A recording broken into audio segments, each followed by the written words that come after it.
সমকাজী সমবেতন ও সমসরকারি সুযোগ সুবিধার দাবিতে বৃহস্পতিবার সকালে পতিরামের একটি বেসরকারি লজে একত্রিত হলেন ষষ্ঠ ও সপ্তম ফেজে নিয়োগপ্রাপ্ত হাই স্কুল কম্পিউটার প্রশিক্ষকরা, যারা বিদ্যালয়ে আইসিটি ইনস্ট্রাক্টর নামে পরিচিত। এদিন তারা গঙ্গারামপুরের বিধায়ক সত্যেন্দ্রনাথ রায় এবং তপনের বিধায়ক বুধরাই টুডুকে সংবর্ধনা জানানোর পাশাপাশি নিজেদের বিভিন্ন দাবি সম্বলিত স্মারকলিপিও তুলে দেন। Association of West Bengal ICT school coordinator সংগঠনের দক্ষিণ দিনাজপুর জেলার নেতৃত্ব অমিত সরকার ও দীপক সরকার জানান, প্রথম থেকে পঞ্চম ফেজ পর্যন্ত প্রায় 5,000 কম্পিউটার প্রশিক্ষক বর্তমানে সরকারি বিভিন্ন সুযোগ সুবিধা পাচ্ছেন, কিন্তু 2021 সালের পর ষষ্ঠ ও সপ্তম ফেজে নিয়োগপ্রাপ্ত প্রশিক্ষকরা একই ধরনের কাজ করলেও সেই সুবিধা থেকে বঞ্চিত। অভিযোগ, তাদের বেতনও আগের প্রশিক্ষকদের তুলনায় অনেক কম, প্রায় 1/3। সংগঠনের দাবি, বর্তমানে রাজ্যে 3,000-এর বেশি এবং দক্ষিণ দিনাজপুর জেলায় 127 জন আইসিটি ইনস্ট্রাক্টর এই বৈষম্যের শিকার। তাই অবিলম্বে সমকাজে সমবেতন এবং সমান সরকারি সুযোগ সুবিধা চালুর দাবি জানানো হয়েছে। এই বিধায়ক প্রশিক্ষকদের দাবির বিষয়টি সরকারের সংশ্লিষ্ট দপ্তরে তুলে ধরার আশ্বাস জানিয়েছেন।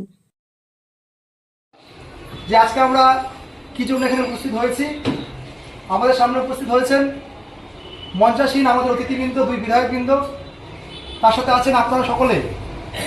আজ আমাদের অত্যন্ত আনন্দের দিন যে আমরা বিশ্বের সর্ববৃহৎ পার্টির 2 বিধায়ক, তপন বিধানসভার বিধায়ক মাননীয় শ্রী বুধরাই টুডু এবং গঙ্গারামপুর বিধানসভার বিধায়ক শ্রী সত্যেন্দ্রনাথ রায়, আমরা 2 বিধায়ককে আজকে আমরা আমাদের মধ্যে পেয়েছি। তো আপনাদের যখন রিক্রুটমেন্ট হয় তখন বলছে যে কোথায় এখানকার লিস্ট ওখানকার লিস্ট, এইরকম একটা ব্যাপার। আমি বেরিয়ে চলে এসলাম। তো আমি চাই আপনাদের যে এই যে কাজ করছে আপনারা লিখিত আকারে আমাদেরকে দেবেন, ঠিক আছে?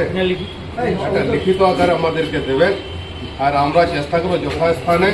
আর এই যে কাজের সমবেতন, এটা তো একদম মানে এটাকে ন্যায্য বলা যেতে পারে, ন্যায্য, ঠিক আছে?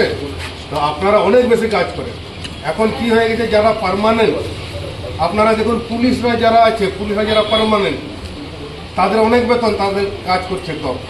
এইবার সেবিকদেরকে দিয়ে কাজ করাচ্ছে, তাদেরকে ডাকছে, তোর চাকরি কিন্তু চলে যাবে, কি করবে? উপায় নেই চাকরি বাঁচাবার জন্য। পশ্চিমবাংলার সরকার, বিগত যে সরকার ছিল, ঠিক এই টাইপের সব পোস্টগুলো করে রেখেছে। তো জেনে শুনি বলেছে যে 7 জুনের মধ্যে দিয়ে দিন, আর আমাদের 18 জুন বিধানসভা শুরু হচ্ছে, আর 22 জুন পূর্ণাঙ্গ বাজেট হবে।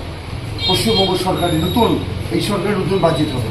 অর্থাৎ এই বাজেটে টোটাল যেগুলো আমরা বিভিন্ন এলাকার 294 এলাকার বিধায়ক থাকবে, তারা আমরা গভর্নমেন্টকে আমাদের স্তরের বিভিন্ন স্তরে যেসবগুলো সমস্যা আছে এগুলো তুলে ধরবো এবং আমরা সরকারকে জানাবো, ক্যাবিনেটে জানাবো।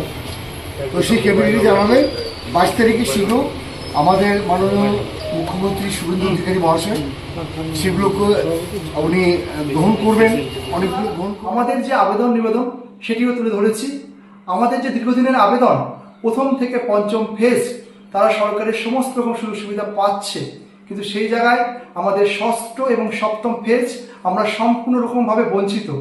সেই জায়গাটাই আমরা মাননীয় বিধায়কদের দৃষ্টি আকর্ষণ করেছি এবং ওনারা আশ্বস্ত করেছে আগামী যে বাজেট পেশ হবে সেই বাজেটে ওনারা আমাদের বিষয়টি উল্লেখ করবেন এবং এর সুরাহা করবার জন্য যত রকম প্রচেষ্টা করবার দরকার আছে ওনারা সেটা করবেন।